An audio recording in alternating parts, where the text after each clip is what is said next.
এক হাদিকে হত্যা করার পরে আল্লাহ জানে ফিরে আসবে কিনা। যদি বেঁচে থাকে আমরা সবাই দোয়া করি তার জন্য, আল্লাহ যেন তাকে আবার ফিরে আমাদের মাঝে দেয়। তবে যদি সে শাহাদাত বরণ করে, লক্ষ হাদি মানুষের ঘরে ঘরে তৈরি হবে ইনশাআল্লাহ। হাদি মরে নাই, লক্ষ হাদি তৈরি হয়ে যাবে। যেমন এক জিয়া মরে নাই, লক্ষ জিয়া গড়ে গড়ে যে স্লোগান আপনারা দেন, ঠিক এক হাদি মরছে, লক্ষ হাদি গড়ে গড়ে থাকবে। যখন বাউলে গালি দিল আল্লাহ রে, শান্ত মুসলমান উত্তেজিত হলো। কেন উত্তেজিত হয়েছে? কি জাগার লাগিয়া, ঢাকা প্লাডের লাগিয়া, গাড়ি বাড়ির লাগিয়া? তো শান্ত মুসলমান উত্তেজিত হয়েছে কেন? ইমানের জন্য। এটা আমার ইমানের প্রশ্ন, এখানে শান্ত থাকা যায় না। এখন কয় কি আমরা মব সৃষ্টি করছি, আমরা দেশের মধ্যে একটা বিশৃঙ্খলা সৃষ্টি করছি। এই সমস্ত অপদার্থ কিছু উপদেষ্টাগুলি আইন পাশ করছে, তাদেরকে গ্রেপ্তার করো। এরে এই দিন দিন নয়, আরো দিন আছে। 16 বছর ওয়াজের মাঠে বইয়া বইয়া কইতাম, যখন দেখতাম নেতারা অতিরিক্ত করত, ওয়াজের ফাঁকে ফাঁকে কইতাম এই দিন দিন নয়, আরো দিন আছে। আল্লাহ দিন আইনা দিছে। এখন হেরার খবর আছে নি? ওখানে আরেক দরবার আয়া পড়ছে। ওখান দেখা যায় যেই বয়ে গড় ছাড়লাম, যেখানে গিয়া বললাম এখানে বাগাইয়া বইছে। বাস্তব না বাস্তব? আমরা কপালে শান্তি থাকবে না। আমরা শান্তি পাবো না কেন? আমরা গোলামি করি, এই জন্য আমরা শান্তি নাই। গোলামির জিন্দেগি ছাড়তে হবে, তাহলে শান্তি ফিরে আসবে। আমরা যদি বাংলাদেশে গোলামি না করতাম, এই বুইরা খাটাস মাটাস দিয়ে কিচ্ছু হবে না। তরুণরা আবার গর্জে উঠতে হবে ইনশাআল্লাহ। যদি তরুণদের হাতে বাংলাদেশের দায়িত্ব পায়, এদেশ পরিবর্তন হবে, এই বুইরা খাটাস মাটাস দেওয়া হবে না। আমি একটা কথা বইলা গেলাম, কারণ এরাই বাংলাদেশ পরিবর্তন করার ক্ষমতা রাখে না। এজন্য এই জন্মের প্রজন্মদেরকে হাতে আপনারা দায়িত্ব দেন। এই রাস্তাঘাট সব ঠিক থাকতো যদি প্রজন্মের হাতে দিতেন, নৌজওয়ান তরুণ যুবকদের হাতে তুলে দিতেন। বুইরা খানাসগুলি তো দেশেই আসে না। ওই ঢাকাকে প্লাট লইবে দেখবেন বছর 5 বছর পরে একবার গ্রামও আসে না। 16 বছর কি কাহিনী করছে না? গিয়া দেন 5 বছর একবার বাড়িতে এসে তার রাস্তাতে কিটা করতো? রাস্তা ভাঙ্গা যাক, রাস্তা এটা অন্যরকম হয়ে যাক, এর কোনো দরকার আছে? রাস্তার মাঝখানে পুকুর পাওয়া যায়, রাস্তার মাঝখানে খাল পাওয়া যায়, সুইমিং পুল পাওয়া যায়, বিভিন্ন খেলাধুলার মাঠ পাওয়া যায়। এটা কি রাস্তা না জাদুঘর রে ভাই? বাস্তব না বাস্তব? সম্মানিত শুধু তো একটাই কারণ হলো আমরা শান্ত থাকি। আমরা অশান্ত করে কেন? তারা অশান্ত করে, উচিত ছিল তাদেরকে বিচারের আওতায় আনা। ঠিক নেই? এখন কোনো সমস্যা আছে? তখন আপনি যদি হঠাৎ করে ইসলামের বিরুদ্ধে কথা কন, আমরা ছাইরা দিব। আমি হুজুর লাগবো না, পাবলিকে সাইজ করে নেব। পাবলিকে ছেড়ালা। কালকে একটা ভিডিও আমার সামনে আসলো, কিছু তরুণ যুবকরা বাউলরা গেছিল কোন জায়গায় যেন গান গাইতো। ওই শেরপুর, শেরপুর গেছে গান গাইতো। গিয়া সেরা একটা ডক্টর ডুকুর গায়ে বাজানো শুরু করছে। হুজুর নাই, ফুলা পান, এই প্যান্ট শার্ট পরি না, ফুলা পানে গিয়া উড়াইবি 5 মিনিট সময় দিচ্ছি, উঠবি না বাইরে শুরু করে দিতাম। যখন উঠে না আর ঘরে শুরু করেছে কুবা শামসুর মতো, মানে সাইজ করা শুরু করছে। তো শোনো, হুজুর লাগবে না, হারা জীবন তো খালি মৌলবাদ মৌলবাদ কইছে। তো মৌলবাদ লাগে না, প্রত্যেকটা যুবকের ইমানি দায়িত্ব এর প্রতিবাদ করা। এখন আর আমরা হুজুর লাগে না, অন ইসলামের বিরুদ্ধে কথা কয়ে দাও, আমি হুজুর লাগতো না, তোমার এর আগে সাইজ করে তো রাখবো। আর তুমি যদি বড় নেতা হও, ইসলামের বিরুদ্ধে কথা বলবা, তোমার যদি সাইজ নাও করতে পারে, সময় মতো লাল কার্ড দেখাই দিব। খেলার মাঠ হয় বা এর আগে লাল কার্ড, হলুদ কার্ড না লাল কার্ড। কারণ এই বাংলাদেশ দ্বিতীয়বার স্বাধীন করছে তরুণরা, বুড়া খাটাস না, তরুণরা। আগামীর বাংলাদেশ এই তরুণদের হাতে যাবে ইনশাআল্লাহ। এক হাদিকে হত্যা করার পরে আল্লাহ জানে ফিরে আসবে কিনা। যদি বেঁচে থাকে আমরা সবাই দোয়া করি তার জন্য, আল্লাহ যেন তাকে আবার ফিরে আমাদের মাঝে দেয়।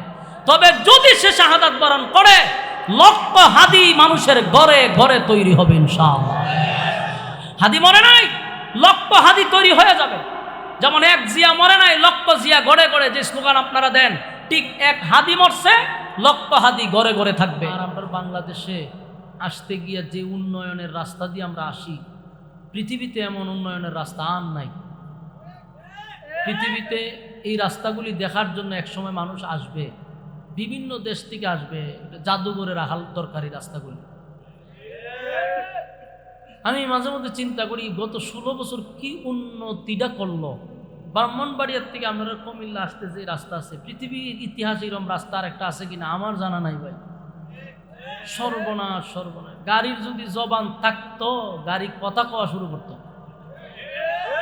কথা বুঝছেন? এই পরিস্থিতি, যেই সময় কয় উন্নয়ন করছি এই সময় জুতা দিয়ে এই সময় মাথার মধ্যে দুমদার একটা বাড়ি শুরু করবে। এরা অনেক দালালরা কয় না যে আমরা অনেক উন্নত করছি, গারো দইরা লইয়া যাবেন বলে তোরে এখন এখান থেকে ব্রাহ্মণবাড়ি লইয়া যাব, লইয়া যাবেন আর কিচ্ছু লাগতো না, উন্নয়নের বাইরে যাবো গা। সি সি সি এরকম একটা রাস্তা ব্রাহ্মণবাড়িয়ার থেকে এই কুমিল্লা, এটা একটা হাইওয়ে রোড। এটা হইল সিলেট এবং কুমিল্লার একটা মহাসড়ক। সিলেটের মানুষ আগে ঢাকাও যায় তুই দিক দিয়া। এই রাস্তাটা আজকে বছরের পর বছর এই অবস্থা। কত নেতা আইলো আর গেল। হ্যাঁ, কথা কই না দি? আপনারা কষ্ট লাগতে পারে, কারণ নেতা আপনার সাথী থাকতে পারে, আপনার ঘনিষ্ঠ হইতে পারে, কিন্তু এই সমস্ত নমরুদগুলারে বুঝানো দরকার যে 16টা বছর সরকারের অধীনে থাইকা খাইছত, ঘুমাইছত, আর দেশের বাহিরে বাড়ি করছস, নিজের অবস্থান তৈরি করছত। জনগণের চিন্তা এরা করে না তো। এরা তো বছর একবার বাড়ি তো আসে না, তো জনগণের দুঃখ বুঝবো কেমনি? এই রাস্তার নামে কি টাকা খাইছে না? কোটি কোটি টাকা এই রাস্তার নামে এই সমস্ত লম্পট বদমাইশগুলি খাইছে। এই যে আপনারা দেবিদ্দার এক বদমাইশ 16 বছর থেকে গেছে, আবার আরেকটা বদমাইশ ছিল আপনারা মুরাদনগরের। এই দুইটা বদমাইশ কি কম 16 বছর থাকছে না? তো দুই বদমাইশে কাজ করছে কি? আরেকটা ছিল ব্রাহ্মণবাড়িয়ার, এটা হলো ওবায়দুল মুক্তাদির, এটা আরো বড় বদমাইশ। এই ব্রাহ্মণবাড়িয়ার হি সাইড হ্যাঁ ধ্বংস করছে, আর এই সাইড আপনারা দুই নেতা নষ্ট করছে। এটির সেলাবেলা যেটি মায়া কান্না করবো, এটির সাইজ করবেন। 16টা বছরই জাতি ডিরে ধ্বংস করে দিছে এরা। একটা মানুষ যদি অসুস্থ থাকে, আপনি এখান থেকে কিভাবে নিয়ে যাবেন তারে? জাগাতি রাস্তাতেই মারা যাবে। আল্লাহ এদেরকে গজব দিয়ে ধ্বংস করে দেবো, আমিন কর। এদেরকে অভিশাপ ছাড়ার কোনো উপায় নেই, এদেরকে আল্লাহ ধ্বংস করে দেবো। কারণ এতগুলা মানুষ তাদেরকে প্রতিদিন অভিশাপ দেয়, যতটা গাড়ি যায় তাদেরকে অভিশাপ দেয়। 16 বছরে 16টা টাকার কাজও করাইছে না এরা, 16 টাকা কাজ করছে। আবার তো এই সমস্ত লম্পটরারে আপনারা আবার ক্ষমতায় বসাবেন, আপনারাই বসাবেন। কারণ সুররে না বসাইলে চুরি করবেন কেমনে? হ্যাঁ, নেতা যদি বাটপার সিটার বদমাইশ না হয়, তাহলে বদমাইশগুলি এদের সাপোর্ট গাইব কিভাবে? ভালো মানুষের পক্ষে নাই তো। যত সুর বদমাইশ আছে দেখবেন এদের সাথে ভালো সম্পর্ক, কারণ এও খাইতে পারবো। আগে নিজের চিন্তা করেন।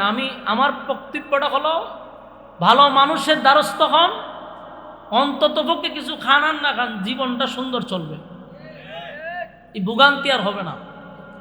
যত নেতাই যাক, আপনারা কি 10 টাকা দিবনি? হয়তো বুডের আগের রাত্রে আপনি 500 টাকা পাইবেন, 500 টাকা গুড়ায় বিক্রি হইতে পারেন, কিন্তু এরা যখন ক্ষমতার যাইব আপনার আর চিনবে না। আপনি নেতার জন্য জীবন দিলেন, রাজপথ কাঁপাইলেন, কিন্তু যখন সংসদে যাইব আপনার বেউলু নাই, শেষ। আপনি চাইয়া থাকবেন, পরে যে লোকের জন্য আপনি খাটলেন তার কাছে দ্বারা আপনি যাইতে পারবেন না, বাস্তব অভিজ্ঞতা। এই জন্য আমরা আগামীতে যারা আমাদের চিন্তা করবে, আমরা তাদেরকেই চেয়ারে বসাবো ইনশাআল্লাহ। কোনো দুর্নীতিবাদ যেন চেয়ারে বসতে না পারে, ইয়াদ রাখবেন তো ইনশাআল্লাহ। বোঝার তৌফিক দান করে আমি। তা আপনাদের এই উন্নয়নের রাস্তা টিল্লে আসতেও আমার এই অবস্থা হয়েছে, একটু দেরি হয়েছে। ইনশাআল্লাহ আমি আপনাদের সামনে একটা সূরা কমপ্লিট তেলাওয়াত করছি। কোরআনে 114টা সূরা আছে, এর মধ্যে সবচেয়ে যে ছোট একটা সূরা, এটার নাম হলো সূরা কাউসার। এর চেয়ে কোনো ছোট সূরা নাই। এই ছোট্ট সূরাটাই আপনাদের সামনে তেলাওয়াত করছি। এই সূরার প্রেক্ষাপট নিয়ে কিছু কথা আপনাদের সামনে উপস্থাপন করতে চাই। মেহেরবানি করে আমরা যদি বসে যাই, তাহলে আমার কথা বলার আগ্রহ, উৎসাহটা বাড়বে। আর আপনাদের কাছে হাত জোর করে বলি, কোনো কথা আমরা যেন না বলি, এটা সবচেয়ে বিরক্তি। মেহেরবানি করে কথা না বলি। আসুন আমরা সূরায়ে কাউসারের, আল্লাহ এই সূরাটা কেন নাজিল করলো আমরা আগে জানবো, এরপরে এটা সরল তর্জমায় আমরা যাব। প্রত্যেকটা সূরা অথবা আয়াত 3টা কারণে আল্লাহ নাজিল করছে। যেমন কোনো ঘটনাকে কেন্দ্র করে। এই ভাইজান কথা কইেন না, কথা এখনো কথা চলতে, হুজুর কথা কইন না, মেহরবানি করে কথা কইন না। দেখেন এই সূরাটা, প্রত্যেকটা আয়াত অথবা সূরা কোনো ঘটনারে কেন্দ্র করে নাজিল হয়, অথবা কোনো সমস্যার সমাধানে নাজিল হয়, অথবা কোনো প্রশ্নের উত্তরে আল্লাহ নাজিল করছে। হয় ঘটনাকে কেন্দ্র করে নাজিল করছে, আর না হয় সমস্যার সমাধান দেওয়ার জন্য, আর না হয় কোনো প্রশ্নের উত্তরে নাজিল করছে। এই তিন কারণের এক কারণ কোরআন নাজিল হয়। তিনটা কারণের যে কোনোভাবে সূরা অথবা আয়াত আল্লাহ নাজিল করছে। সূরা কাউসার, এই সূরাটা আল্লাহ কেন নাজিল করল, নাজিল করার কারণটা কি, তার প্রেক্ষাপটটা কি ছিল? এই সূরাটা কিন্তু মাক্কি সূরা। সূরাটাকে বলা হয় শান রাসূল সাল্লাল্লাহু আলাইহি ওয়াসাল্লাম, মানে এই সূরাটা রাসূলের শান, মান, মর্যাদা সম্পর্কে আলোচনা। তো এই সূরাটার তিনটা পয়েন্ট আমি আপনাদেরকে ধরায় দিব, আপনারা শুধু তিনটা পয়েন্ট ইয়াদ রাখবেন। একটা হলো সান্ত্বনা, 2 নাম্বার হলো খুশি, 3 নাম্বার হলো প্রতিবাদ। বলুন কয়টা? আবার বলুন। 1 নাম্বার সান্ত্বনা, 2 নাম্বার খুশি, 3 নাম্বার প্রতিবাদ। এই তিনটা পয়েন্ট ইয়াদ রাখবেন।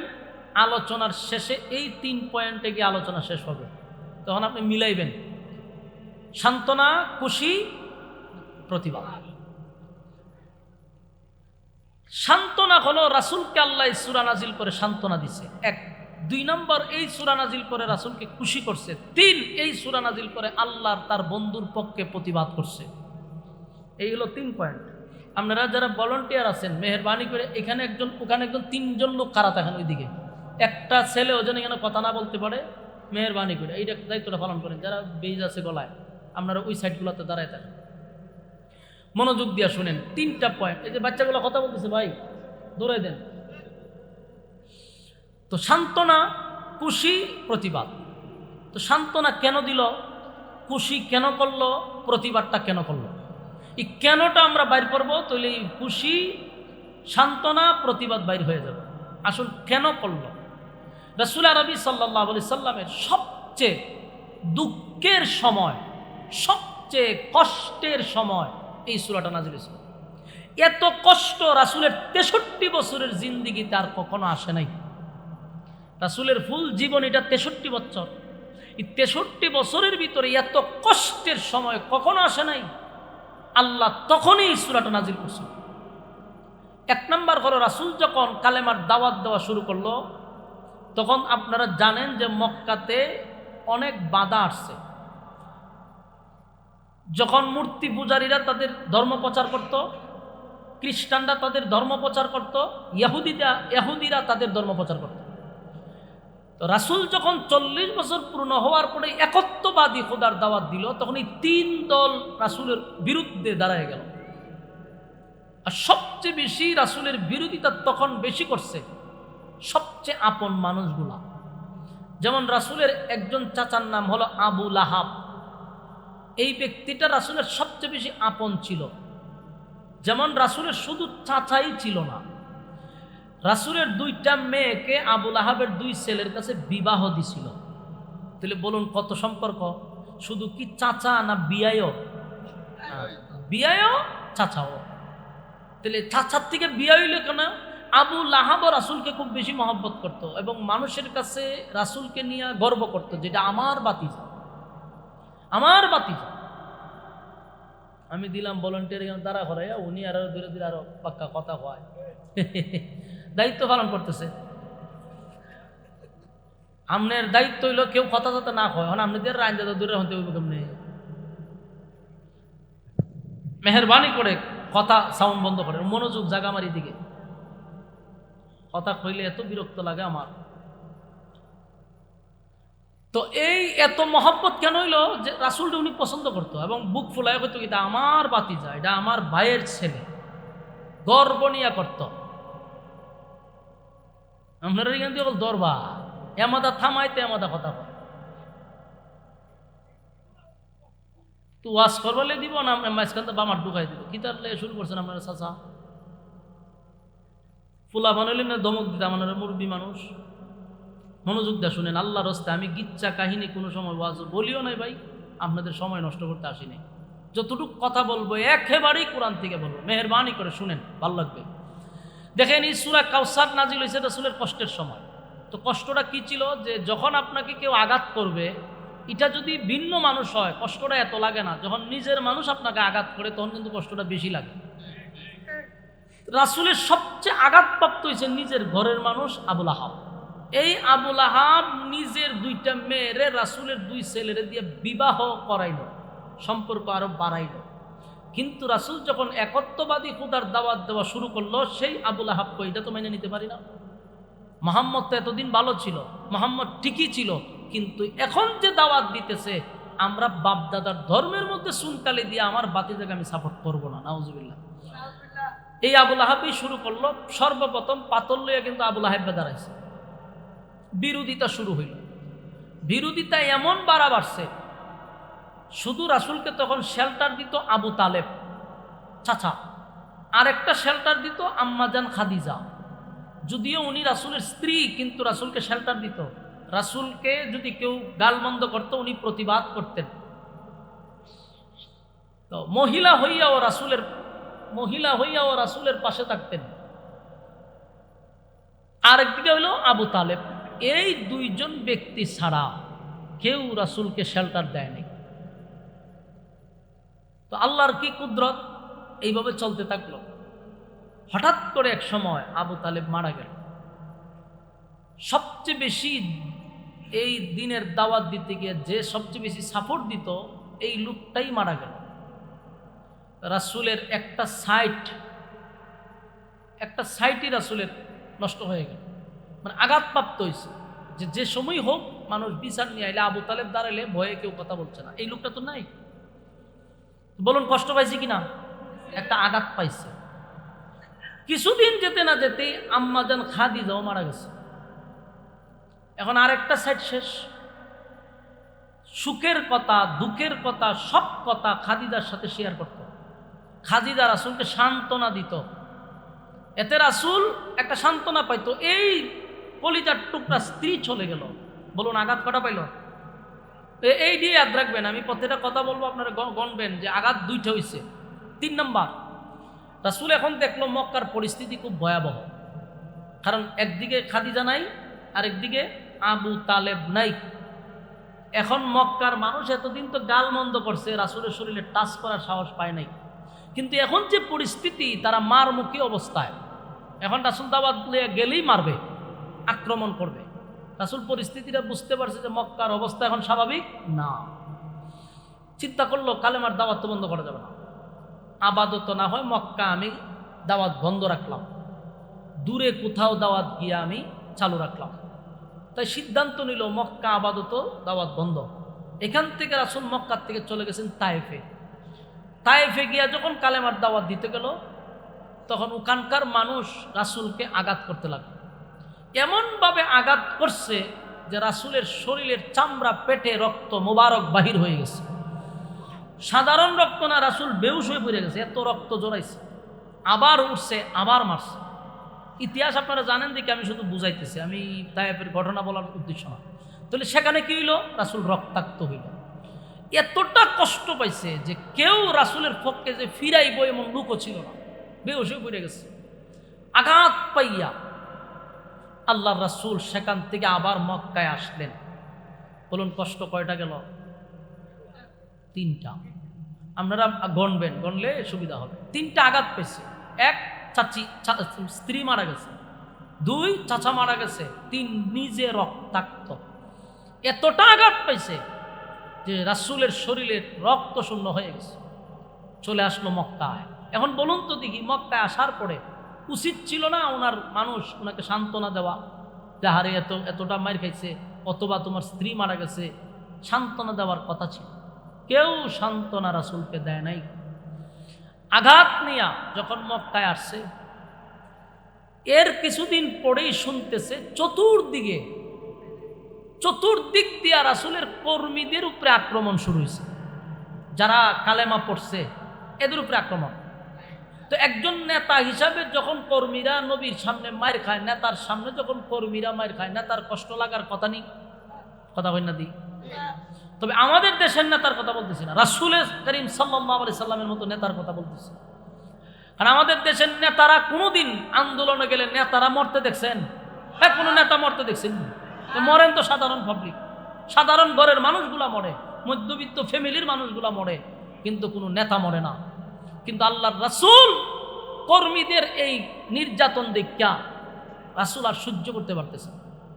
কারণ যখন প্রথম ইসলামের প্রথম দিক দিয়া যারা কালেমা পড়ছে অধিকাংশ ছিল গরিব, কৃতদাস, গুলাম। তাদেরকে মারলে কেউ প্রতিবাদ করে। যেমন বেলাল একজন গুলাম ছিল, আরেকজনের অধীনে কাজ করে, তারে মারলে কেউ প্রতিবাদ করে না, তারে মারলে কেউ আগায় আসার কোনো ক্ষমতা নাই। এত নির্যাতন শুরু করছে যে নির্যাতনের স্টিম হুলার চাপায়া দিছে। নেতা হিসাবে রাসূলের মনে অনেক কষ্ট। বলুন আঘাত কটা পেলে হন? 4টা আঘাত পেয়েছে, কারণ কর্মীরে মারতেছে। মায়ের সিস্টেম কি? গলার মধ্যে রশি লাগাইয়া বালু দিয়া টানে। মরুভূমির বালু, এই বালুতে আপনি খালি ভাবে হাঁটতে পারবেন না, তুষা উঠে যাবে। এই বালু দিয়ে সাহাবীদেরকে টানে। এত প্রচন্ড গরমের মধ্যে বালুর মধ্যে শুয়াইয়া বরফ হাত রেখে দেয়। তো এই নির্যাতন তো দেখতেছে, কষ্ট লাগার কথা। রাসূল অনেক আঘাত পেয়েছে, আঘাত পাইল 4টা। এর কিছুদিন যেতে না যেতেই রাসূলের 4টা ছেলে সন্তান ছিল। একে একে একে 4টা ছেলে বালেগ হওয়ার আগেই দুনিয়ার থেকে বিদায় হয়ে গেছে। আপনারা কি আমার কথা বুঝতেছেন? আমি শুরুতে কি বলছি যে রাসূলের 63 বছরের জীবনের এতটা কষ্টের সময় কখনো আসে নাই, এবং কয়টা আঘাত পাইছে আপনারা খালি গণবেন। 4টা ছেলে উনার চলে গেল। 5 নাম্বার আঘাত। একটা ছেলে চলে গেলেই তো আমাদের মন মানসিকতা ঠিক থাকে না। ওখানে 4টা ছেলে বালেগ হওয়ার আগেই একের পর এক যাওয়া শুরু হয়েছে। নিজের হাতে সন্তানগুলারে গোসল করাইছে, নিজের হাতেই বাবা জানাজা পড়াইছে, নিজের হাতেই কবর দিছে। কতটুকু কষ্ট! এরপরে এতগুলো আঘাত পাইয়া রাসূল খানায় কাবার সামনে বসে রয়েছে। হঠাৎ করে আরেকজন সাহাবী আসছে, বলল, হুজুর, আপনার আপন চাচি উম্মে জামিল, আবু লাহাবের বউ, আপনার বিরুদ্ধে মানুষের কাছে গিয়ে অপপ্রচার করতেছে, আপনি নাকি আবেতার। আবেতার অর্থটা বলার পরে আপনারা নাউজুবিল্লাহ বলবেন। এখন আবার বলেন নাউজুবিল্লাহ। আবেতার শব্দের অর্থ হইল আটকুরা, নির্বংশা, লেস কাটা। তার মানে আবু লাহাবের বউ উম্মে জামিল মানুষের কাছে গিয়ে গিয়ে বলতেছে যে মুহাম্মদ একটা আটকুরা, মুহাম্মদ লেস কাটা, মুহাম্মদের বংশ নাই, মুহাম্মদ পৃথিবীতে বেশি দিন তার বংশ টিকবে না, সে নির্বংশ হয়ে গেছে। নাউজুবিল্লাহ। এই কথাটা যখন রাসূলের কাছে বলছে, আল্লাহ রাসূলের চোখ দিয়া মুখ তার দানার মতো পানি পড়া শুরু হয়েছে। আমার কথা বুঝতেছেন আপনারা? বলুন আঘাত কটা পেল? 6টা আঘাত প্রাপ্ত। মানে আপনারা নিজেরা একটু চিন্তা করেন, আপনার স্ত্রী চলে গেলে, চাচা চলে গেলে, চাচা কিন্তু সাধারণ না, উনি ছোটবেলার থেকে রাসূলকে নিজের সন্তানের মতো লালন পালন করে বড় করছে। বিপদের সময় এই চাচা সবার আগে গেছে এবং রাসূলের সঙ্গে জেল কাটছে প্রায় 3.5 বছর, জেলখানায় বন্দী ছিল। এই যে চাচা, বাবার চেয়েও বাবার আদর তো রাসূল পায় নাই, চাচার আদর পাইছে। এই চাচা চলে গেছে। 3 নাম্বার হলো নিজে রক্তাক্ত হয়েছে। 4 নাম্বার হলো রাসূলের সাহাবীদেরকে নির্মমভাবে জায়গায় জায়গায় মারতেছে। 5 নাম্বার হলো সন্তান চলে গেছে সব। 6 নাম্বার হলো নিজের লোকগুলা অপপ্রচার করে। কতটা আঘাতপ্রাপ্ত! চোখ দিয়া পানি ছাড়তেছে। আল্লাহ তখন জিবরাইলকে ডাক দিছে, জিবরাইলে, বন্ধুর চোখের পানি বরদাস্ত করা যায় না। কথা কি বুঝেন? আপনার কি ওয়াজ মন আছে? আপনারা দিকে তাকায় দেন, এইদিকে না চাইবেন। মনোযোগ না থাকলে ওয়াজ শুনবেন কেন? হ্যাঁ, আপনারা ওই দিকে তাকানোর দরকার নেই, আপনারা আমার দিকে তাকান। এরা এসে সাপ খেলা দেখতো, আপনারা কি সাপ খেলা দেখতেছে? এরা যে দাঁড়া রয়েছে, যারা চিন্তা করতেছে উজুরে মনে বেগ করে সাপ আনছে। ওয়াজ রাইছে বসবো, এরা দাঁড়ায় দাঁড়ায় কতক্ষণ কথা কয়, আবার কতক্ষণ দাঁড়ায়। আপনারা যারা বইছেন মনোযোগ দেন, তাহলে শেষে বুঝতে পারবেন। একটু বসে। তাহলে এই যে আঘাতপ্রাপ্ত হয়েছে, এখন নবীর চোখ দিয়া পানি। আল্লাহ হয়, আমার বন্ধুর চোখের পানি বরদাস্ত করতে পারি না। জিবরাইল আলাইহিস সালাতু ওয়াস সালাম হাবিবে কিবরিয়ার কাছে যখন আসলেন আর বললেন, হুজুর আপনার চোখের পানি আল্লাহ বরদাস্ত করে না, কেন কান্দেন, কোন কারণে কান্দেন? আল্লাহর নবী বলেন, জিব্রাইল রে, আমি কেন কান্দি আমার মালিক ভালো করে জানে, আমার কান্না আমার মালিক জানে রে। এরপরও কেন তুমি জিজ্ঞাসা করলাম? বলে, হুজুর আল্লাহ বলছে আপনি বললে নাকি আমার মালিকের ভালো লাগে, তাই আপনি বলেন। আল্লাহর নবী বলেন, মালিক আপনি জানেন আমার মা নাই, বাবা নাই, দাদা নাই, দাদি নাই, আত্মীয় স্বজন কেউ নাই। বাবার মতো মহব্বত করে, সন্তানের মতো লালন পালন করে চাচা আমারে এই পর্যন্ত আনছে। কেউ বিরোধিতা করলে চাচা সবার আগে দৌড়াইয়া গেছে। কষ্ট লাগলো, ইন্তেকালের সময় চাচা কালেমা পড়ল না। এটা আমার একটা আঘাত, আমার কষ্ট লাগছে। আমার চাচা যদি কালেমাটা পড়ে দুনিয়ার থেকে বিদায় হইত, আমার মনে আর কোনো কষ্ট থাকতো না। কিন্তু চাচা আমার কালেমা পড়ল না, বেঈমান হইয়া কবরে চলে গেছে। 2 নাম্বার হলো, এই পরিস্থিতিতে আমার সুখের কথা, দুঃখের কথা আমার কলিজার টুকরা স্ত্রী খাদিজার কাছে আমি সবকিছু বলতাম। সেই খাদিজা দুনিয়ার থেকে বিদায় হয়ে গেল। খাদিজা যখন দুনিয়ার থেকে বিদায় হয়ে গেছে, আমার কোনো অভিযোগ নাই, অভিযোগ নাই। আপনি নিছেন, আপনার ডাকে সাড়া দিয়া চলে গেছে, আমার কোনো অভিযোগ নাই। আল্লাহর নবী বলেন, মালিক আপনার দিনের জন্য, ইসলামের জন্য, দিন প্রচারের জন্য তায়েফে দাওয়াত দিতে গেলাম, সেখানেও রক্তাক্ত হইলাম, অভিযোগ নাই। আপনার দিন প্রচার প্রসার করতে গিয়ে আমি নবীজি শাহাদাত বরণ করতে চাই, আমার কোনো কষ্ট নাই।